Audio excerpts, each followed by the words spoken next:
Okay, let us discuss. यहाँ पर थोड़ा टैक्स के बारे में हम बात करने वाले हैं। तो जैसे कि यहाँ पर आप देख रहे हैं कि टीचर बच्चों से पूछते हैं whose parents pay taxes. Okay, तो एक बच्चा कहता है my father is a farmer, he does not have to pay income tax on agricultural income. उसके नीचे आप लड़की देख रहे हैं, what she says that our electricity bill include a service tax. तो जो हम यहाँ पर डायरेक्ट टैक्स पे नहीं कर रहे हैं, बट जो फैसिलिटी हम यूज़ कर रहे हैं उसमें ऑलरेडी टैक्स इंक्लूड होती है। तीसरा, फर्स्ट बेंच पे जो लड़की है, she says that my father is a doctor and he page income tax and professional tax. तो यहाँ पर इनकम टैक्स भी पे करते हैं डॉक्टर साहब और प्रोफेशनल टैक्स भी। एंड गर्ल बिहाइंड क्या कहती है, my mother is a teacher and she pays income tax. So ये टैक्स क्या है, what is tax and what are the different types of taxes. तो टैक्स है क्या और अलग अलग टाइप के टैक्सेस क्या हैं। ओके, सो यहाँ पर what is tax, find out more information on the following website. तो आप जा सकते हैं incometaxindia.government.in पे और फाइंड आउट कर सकते हैं। लिविंग ऑफ टैक्सेस और taxation. The government makes many plans for the development of the country. It requires a large amount of the money for implementing these schemes. By charging different types of taxes, the funds are generated for implementation of these schemes. तो government क्या करती है, government देखिए बहुत सारे उनको देश के लिए काम करने होते हैं, डेवलपमेंट के काम करने होते हैं, और जिसके लिए उन्हें पैसे की ज़रूरत होती है। अब ये पैसे कहाँ से आएंगे, तो ये पैसे वो टैक्स के फॉर्मेट में कलेक्ट करते हैं। ओके, अलग अलग टाइप के टैक्स लगाते हैं लोगों पर और उससे जो पैसे मिलते हैं वो उसे यूज़ करते हैं अलग अलग स्कीम में। Utility of the taxes, taxes की यूटिलिटी क्या है, कहाँ यूज़ होता है। तो provisions of infrastructure, basic amenities, implementing various welfare schemes, implementing schemes of development and research in various fields, maintaining law and order, giving aid to people affected by natural disaster, defense of the country and its citizen, etc. तो ये कुछ areas हो गए जहाँ पे हम taxes को use करते हैं। ओके, अब टैक्सेस के type, what are the types of taxes. Direct tax, indirect tax, दो टाइप यहाँ पर है। Taxes which are paid directly by the tax payer are called direct taxes. Example है income tax, wealth tax, professional tax. तो जो tax directly हम पे कर रहे हैं वो डायरेक्ट टैक्स हो गया। इनडायरेक्ट टैक्स क्या है, taxes which are not paid directly by the tax payer are called indirect tax, जिसमें आता है central sales tax, value added tax, service tax, excise duty, custom duty, etcetera. Okay, तो आप थोड़े से कंफ्यूज होंगे कि ये क्या अलग अलग वर्ड यूज़ कर रहे हैं, central sales tax, value added tax, okay, etcetera.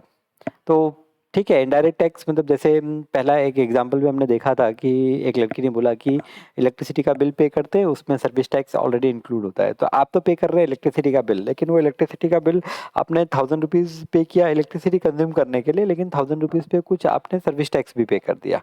तो इस तरह से इनडायरेक्ट टैक्स आपने पे किया। ओके, तो the type of tax listed above are according to in accordance with the existing tax structure. Project obtain more information about different types of tax from employees and professionals who pay taxes. तो जो लोग tax pay करते हैं उसे आपको थोड़ा और information tax के बारे में यहाँ पर ऑब्टेन करना है।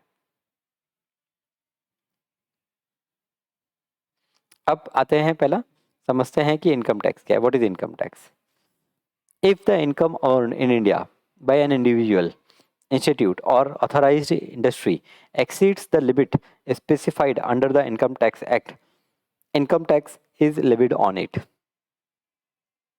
आपने इंडिया के अंदर काम किया और आपने इतनी अर्निंग कर ली कि जो एक गवर्नमेंट ने अमाउंट स्पेसिफाई किया है उससे ज़्यादा अर्निंग हो गई, तो आपको इनकम टैक्स पे करना होता है। Income tax is levied on it. In this chapter we shall consider only those taxes which are to be paid by individuals. Income tax is levied by the central government in India. Income tax is levied under the following two acts. तो यहाँ पर individuals जो earning करते हैं उसके ऊपर उनको income tax pay करना होता है। अब इनकम टैक्स के लिए कुछ कानून है, रूल है। तो इनकम टैक्स एक्ट 1961 है विच कम इनटू फोर्स ऑन 1 अप्रैल 1962। तो इनकम टैक्स एक्ट 1961। दूसरा है the act passed every year by the parliament which makes financial provisions. अब हर साल बजट में आप देखेंगे कुछ टैक्स से रिलेटेड कुछ अमेंडमेंट होते हैं, चेंजेस होते हैं। तो ये दो चीज़ों को आपको ध्यान में रखना है टैक्स पे करते समय। Every year some time in February the financial minister present the budget for the next financial year. It has proposals for the income tax rates. Once parliament passes the budget, the proposed rates become applicable in the following year. Income tax rates are fixed every year in the budget. Once parliament passes the budget, तो budget pass होता है, उसमें कुछ income tax से related कुछ चीज़ें change की जाती हैं कि कितने अमाउंट पे टैक्स वगैरह होगा। सब इनकम टैक्स रिलेटेड टर्म्स, पहला है an assessee. Assessee a person liable to pay income tax according to income tax rule is termed as assessee. ठीक है, तो जिसको टैक्स पे करना है, ओके, वो एक्सेसी हो गया। आपकी इनकम ज़्यादा है, आपको टैक्स पे करना है, तो आप एक्सेसी हो गए। Financial year, the period of 1 year during which the taxable income has been earned is called the financial year। तो financial year एक साल, मतलब जनरली हम यहाँ पर इंडिया में अप्रैल मंथ से लेकर नेक्स्ट अप्रैल मंथ की स्टार्ट तक की बात करते हैं। तो इस पीरियड में आपने जो भी अर्निंग की है, ओके, तो वो अर्निंग पर आपको टैक्स पे करना होगा। और ये जो पूरा साल है 1 अप्रैल से लेकर 31 मार्च, इसे हम कहते हैं फाइनेंशियल ईयर। तो ये फाइनेंशियल ईयर हो गया।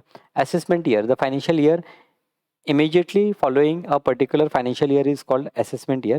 The tax payable for the previous financial year is calculated during the current year, that is the assessment year। तो assessment year क्या हो गया कि जैसे मैंने अर्निंग की 1 अप्रैल 2022 से लेकर 31 मार्च 2023 तक मैंने कुछ अर्निंग की, तो ये अर्निंग की, मैं अर्निंग करने के पहले तो टैक्स पे करता नहीं हूँ ना, अर्निंग करने के बाद मैं टैक्स कैलकुलेट करूँगा कितना होगा।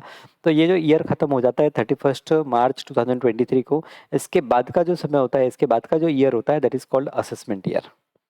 तो यहाँ पर फाइनेंशियल ईयर 2016-17 जो आपका 1 अप्रैल 2016 से स्टार्ट होकर 31 मार्च 2017 को ख़त्म होता है, इसके लिए जो असेसमेंट ईयर होगा वो 2017-18 होगा। The next year will be the assessment year. Pan number, pan number क्या होता है? Permanent account number. जैसे आधार कार्ड अब सब फेमिलियर है आधार कार्ड से, इसी तरह से पैन नंबर होता है। जो इंडिविजुअल्स जो अर्निंग कर रहे होते हैं वो उनके पास पैन नंबर होता है। So on applying for it, every taxpayer get a unique 10-digit alphanumeric number from the income tax department. We are required to mention this number in many important documents and financial transactions. तो कोई भी important document होगा या कोई भी financial transactions कर रहे हैं आप एक पर्टिकुलर लिमिट से ज़्यादा, तो वहाँ पर हमें पैन नंबर बताना ज़रूरी होता है। पैन नंबर से आपका एक आइडेंटिफिकेशन होता है, फाइनेंशियल आइडेंटिफिकेशन होता है। Use of the PAN, it is binding to write out PAN on the challan used for paying our income tax to the IT department or our income tax return and other official correspondence.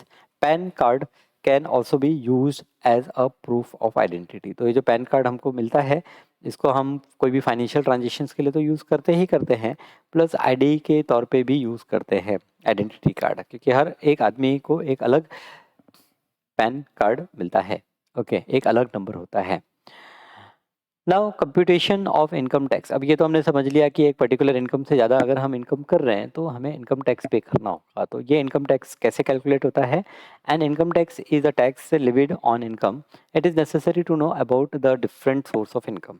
There are 5 main heads of income: income from salary, income from house property, income from business और profession, income from capital gain, income from other sources. तो salary से आपको salary रहें तो आपको salary से income होगी, आपके पास कुछ प्रॉपर्टी है, हाउस है, तो वहाँ से आपको इनकम हो सकती है, आपका बिजनेस है, बिजनेस से आपको इनकम हो सकती है, आपको कुछ कैपिटल गेन हो सकता है, कैपिटल गेन। ओके, और इसके अलावा अलग अलग बहुत सारे तरीके हैं जिससे आपको इनकम हो सकती है। तो इस तरह से 5 पार्ट में हमने इनकम को डिवाइड किया है।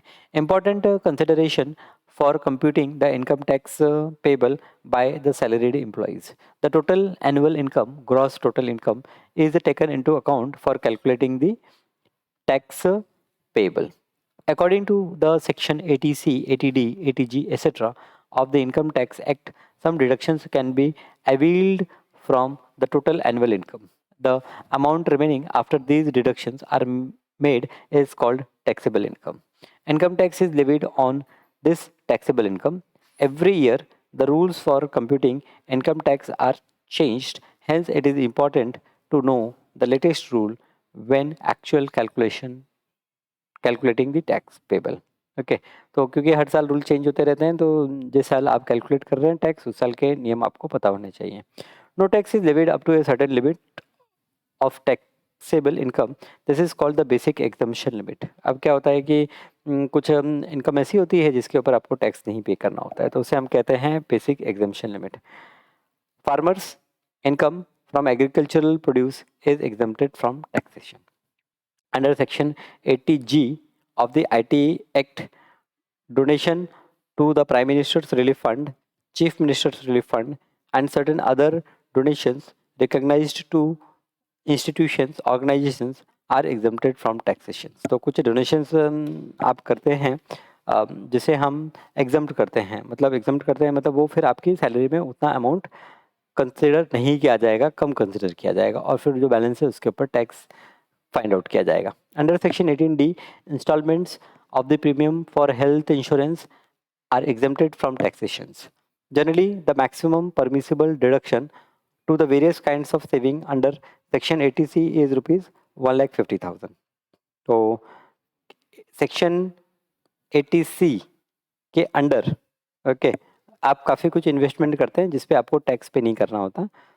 तो ऐसे क्या क्या इन्वेस्टमेंट्स हैं जिस पे हमको टैक्स पे करना नहीं होता है. तो यहाँ पर ये देखिए आपको एक चार्ट दिया हुआ है. General provident fund, Sukanya Samriddhi scheme for girls up to rupees 1.5 lakh, investment in the post department for 5 year, national saving certificate scheme, life insurance policy, health insurance, tuition fees for 2 childrens, public provident fund, housing loan का जो principal amount है उस पर. तो ये सारे जो amount हैं इनके ऊपर आपको टैक्स नहीं पे करना होता. The tax rates according to the age of taxpayer are fixed in each year budget. Sample of table showing tax rates for different income slabs are given below. Okay, तो अलग अलग ये देखिए ये एक पर्टिकुलर ईयर का दिया गया है. Table 1, individuals up to the age of 60 year, 60 साल से कम जिनकी एज है उनके लिए यहाँ पर क्या बताया है कि अप टू 2,50,000 उनको कोई इनकम टैक्स नहीं देना है, कोई एजुकेशन सेस नहीं है, कोई secondary and higher education cess नहीं है. सेस मतलब क्या हो गया कि आप टैक्स के ऊपर भी थोड़ा सा एक्स्ट्रा टैक्स काउंट करते हैं. अगर हमारे इनकम 2,50,000 से लेकर 5 लाख तक है तो देन हमें टैक्स पे करना पड़ेगा. On taxable income -2,50,000. तो जो भी आपकी इनकम हुई, जैसे 4 लाख इनकम हुई तो 4 लाख से पहले आप 2,50,000 माइनस कर लें, क्योंकि उसके ऊपर तो आपको कोई टैक्स नहीं पे करना. तो जो बचा हुआ अमाउंट है उस पर आपको टैक्स पे करना है. 5% टैक्स पे करना है. एजुकेशन से 2% ऑन इनकम टैक्स पे करना है and 1% of income tax secondary and higher secondary education से पे करना है. फिर अगर इनकम 5 लाख 1,000 5 लाख 1 से 10 लाख के बीच होती है तो हमें जो टैक्स पे करना है वो ₹12,500 प्लस 20%. 20% of what? 20% ऑफ जो भी हमारा टैक्सेबल इनकम है माइनस 5 लाख, क्योंकि 5 लाख का हमने ऑलरेडी 12,500 कैलकुलेट कर लिया यहाँ पर.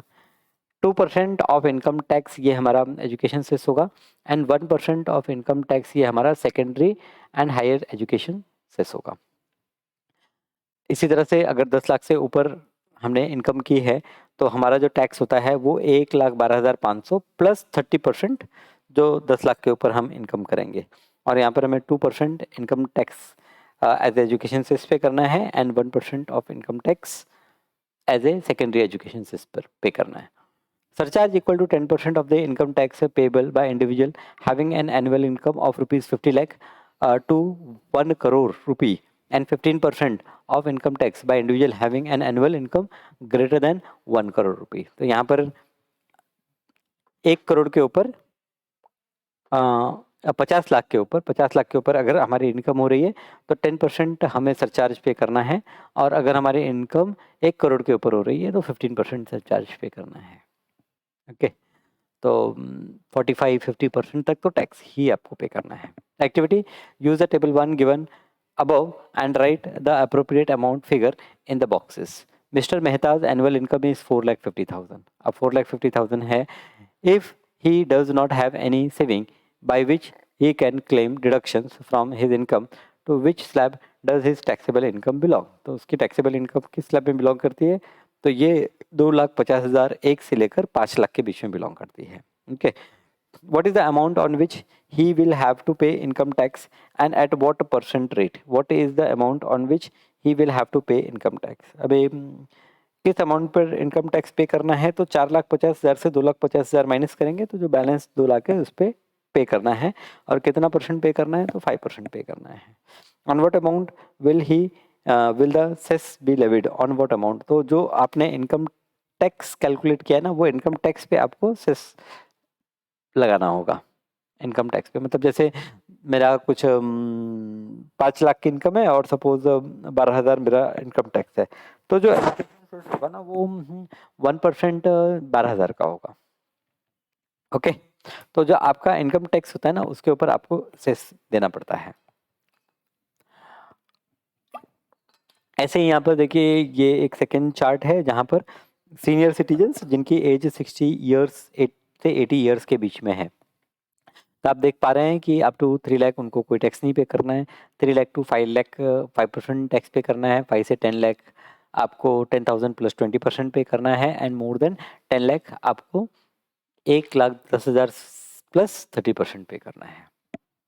और फिर उसके बाद वही सेम कि surcharge equal to 10% of the income tax payable by the individual having the annual income of 50 lakh to 1 crore rupees, and 15% of the income tax by the individuals having annual income more than 1 crore.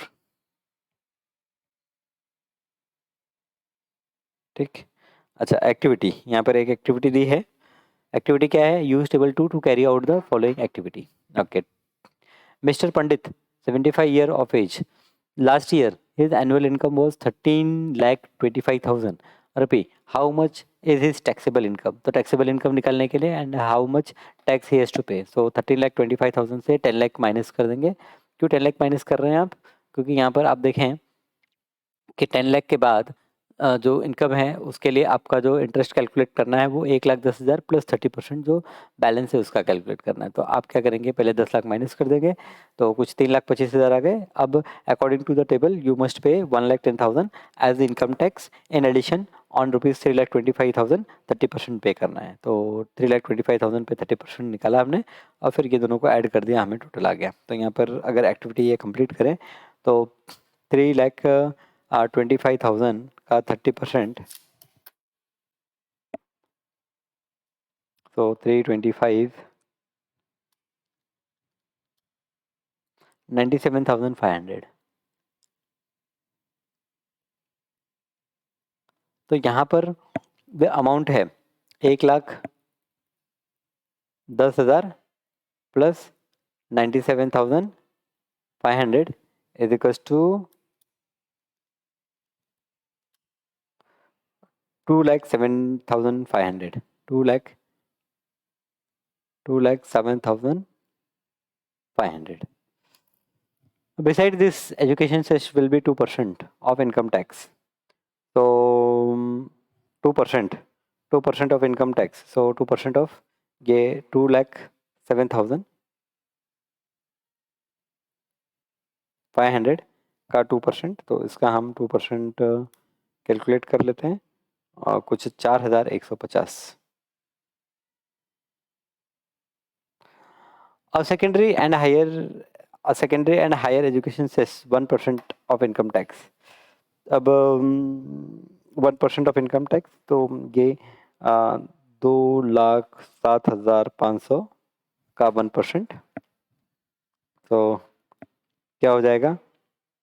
2,075 हो जाएगा. 2,075. Okay, तो total income tax plus education cess plus second education cess, तो ये एक तो हो गया 2,07,500 plus ये हो गया 4,150 और ये हो गया 2,075।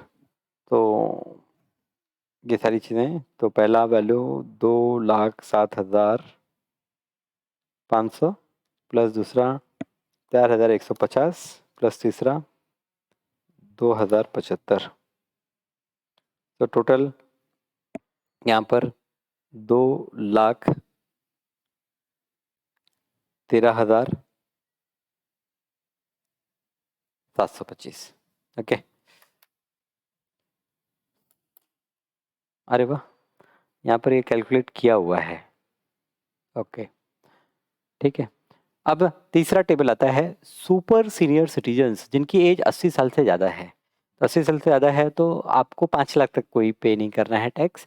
5 लाख एक से लेकर 10 लाख तक 20% पे करना है, और 10 लाख के ऊपर अगर आप जाते हैं तो 1 लाख प्लस 30% आपको पे करना है।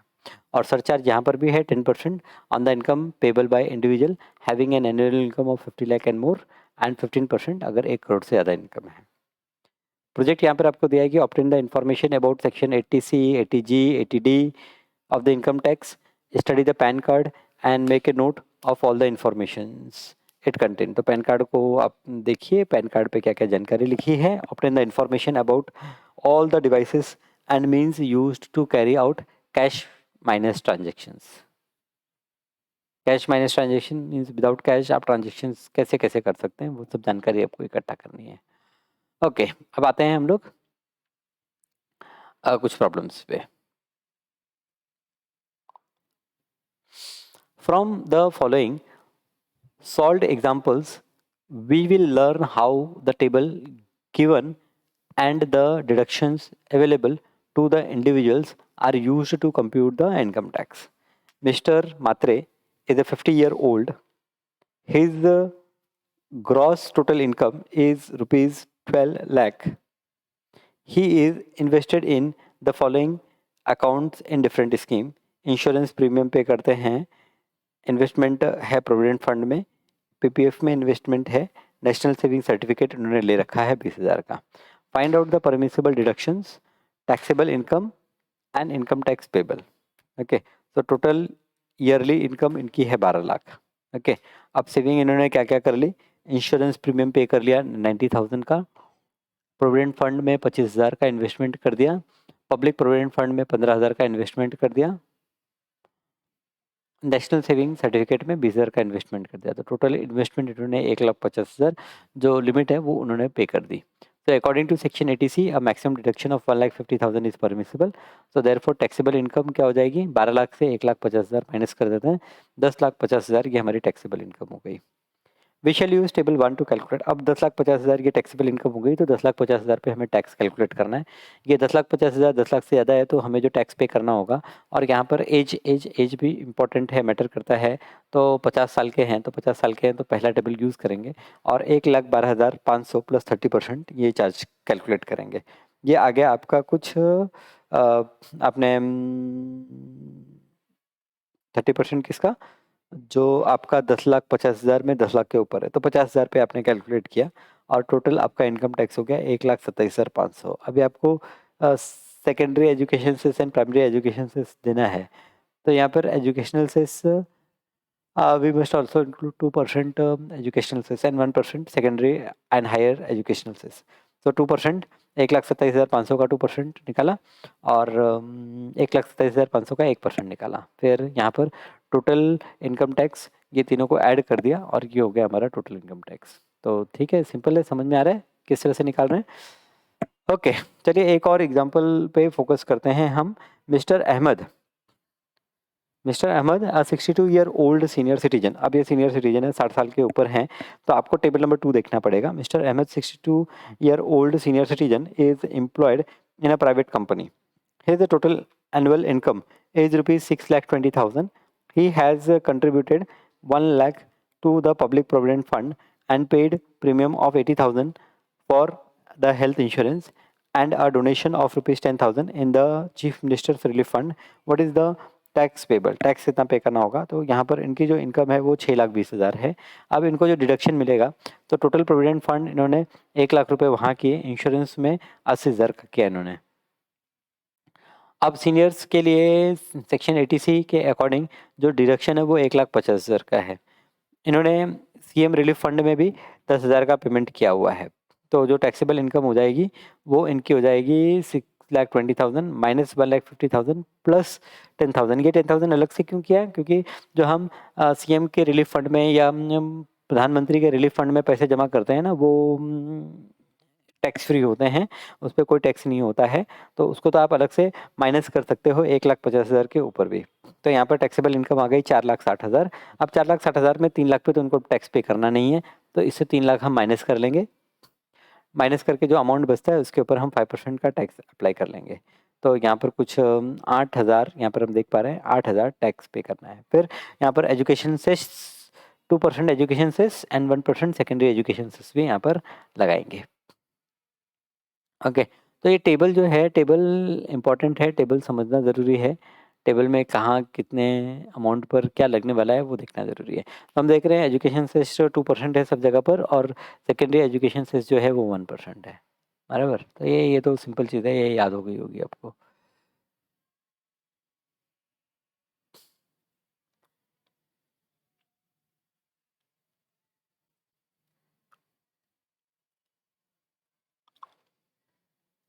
ओके, तो अब यहाँ पर हम पहुँच गए हैं practice set 6.2।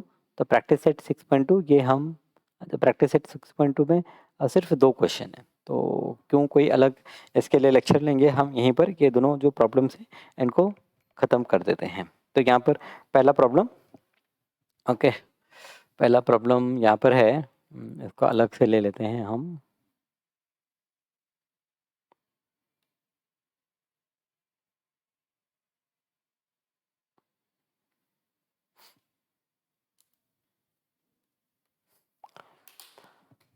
Practice set 6.2. Observe the table given below.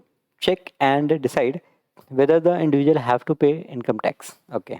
तो पहला है मिस्टर निकिता है, मिस निकिता है, 27 साल की है, और इनका जो इनकम है 2,34,000 है, 2,34,000। तो 2,34,000 पे यहाँ पर कोई इनकम टैक्स पे करनी है क्या? तो यहाँ पर आ जाते हैं हम, पहले ऊपर चार्ट देख लेते हैं।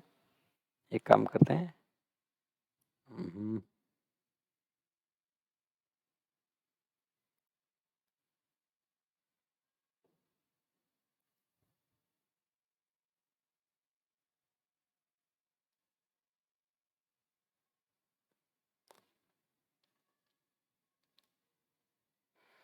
ओके, एक्चुअली फीमेल्स के लिए भी थोड़ा अलग चार्ट होता है। अच्छा, अप टू 2,50,000 तक कोई पेमेंट नहीं करनी है। तो यहाँ पर 2,50,000 तक, तो निकिता 2,50,000 के अंदर है, will have to pay income tax और not, so no income tax. Mister Kulkarni 36 year के हैं और 3,27,000 उनकी इनकम है, तो इनको टैक्स पे करना है, यस इनको पे करना है क्योंकि इनकी इनकम 2,50,000 से ज़्यादा है। फिर मिस मेहता, यस इनको भी टैक्स पे करना है। Miss Bajaj, definitely tax pay करना है, 8,40,000 कमा रहे हैं। And mister D'Silva, mister D'Silva 4,50,000, तो यहाँ पर इन्हें भी टैक्स पे करना है। ओके, ठीक है, बहुत सिंपल सा question.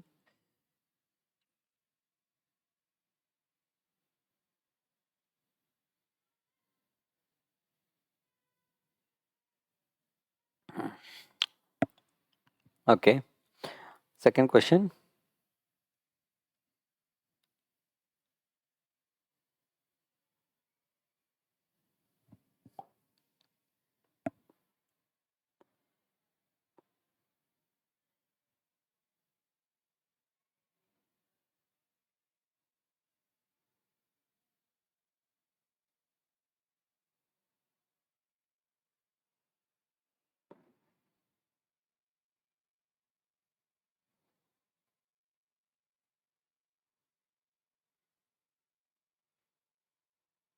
Okay,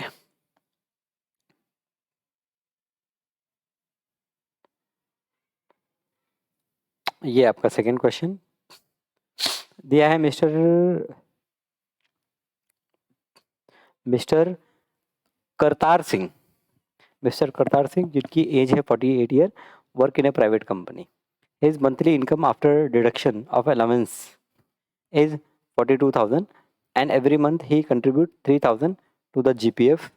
He has also bought 15,000 worth of NSC and donated rupees 12,000 to the PM relief fund. Compute his income tax. तो यहाँ पर डिडक्शंस अगर हम देखें, डिडक्शंस है पहला आपका एवरी मंथ 3,000 टू GPF। तो डिडक्शंस में पहला GPF है, तो 12 महीने के लिए 3,000, तो 36,000। NSC जो है इसमें आपका 15,000 एंड डोनेशन टू PM। सो पहले तो ये अगर टोटल कर लें तो 6 + 5 11, 51,000 ये प्लस, एक्चुअली ये अगर आपका 1,50,000 से ज़्यादा होता तो 1,50,000 ही आप यहाँ पर डिडक्शन कर पाते। प्लस यहाँ पर आपका PM रिलीफ फंड है, PM relief fund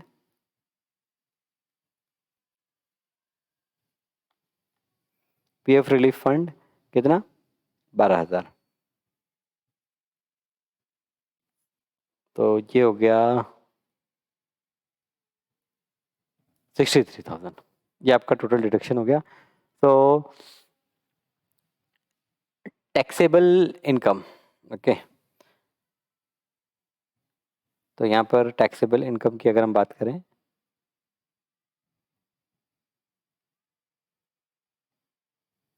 is equals to 42,000 per month earn कर रहे हैं, माइनस 63,000 सब्ट्रैक्ट कर देंगे।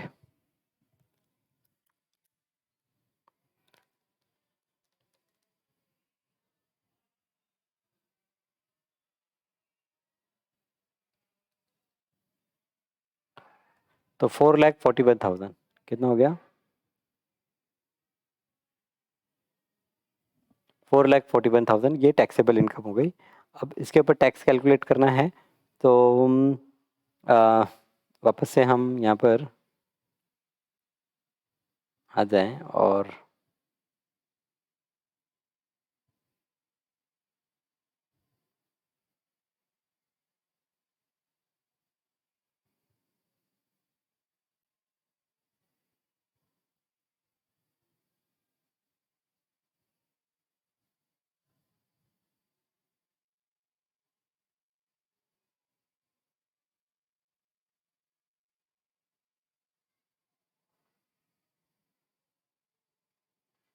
यस,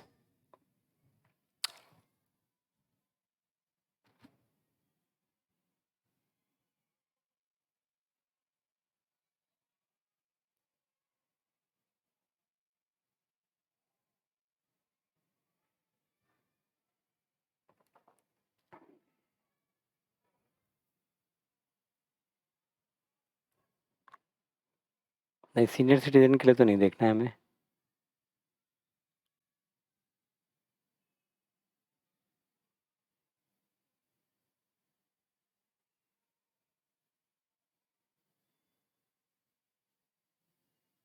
हाँ ये देखना है।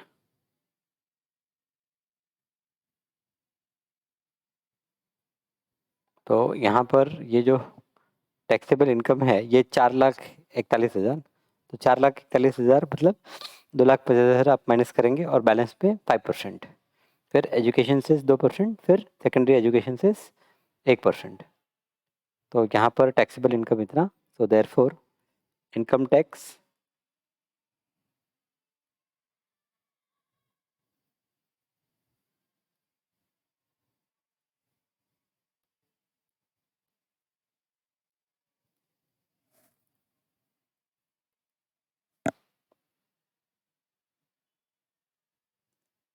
is 5% on difference of 4,41,000 minus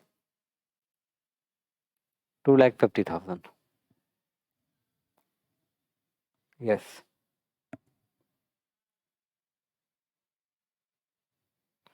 So this will come out to be 441,000 minus 2,50,000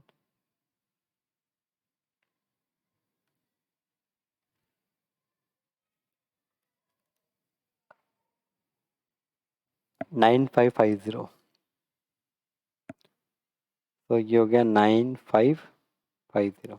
अच्छा, इतना इनकम टैक्स हो गया. फिर एजुकेशन सेस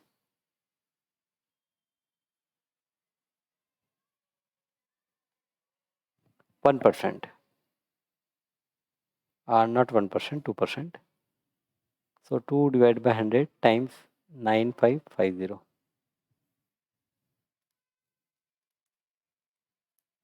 ये हो गया आपका 191. और secondary education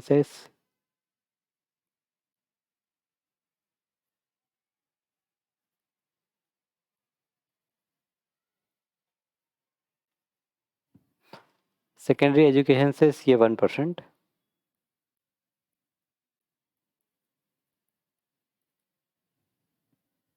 95.5.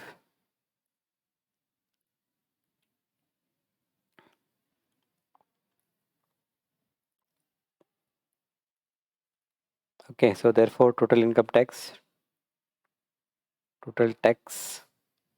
therefore total tax payable is 9,550 plus 191 plus 95.5 is equals to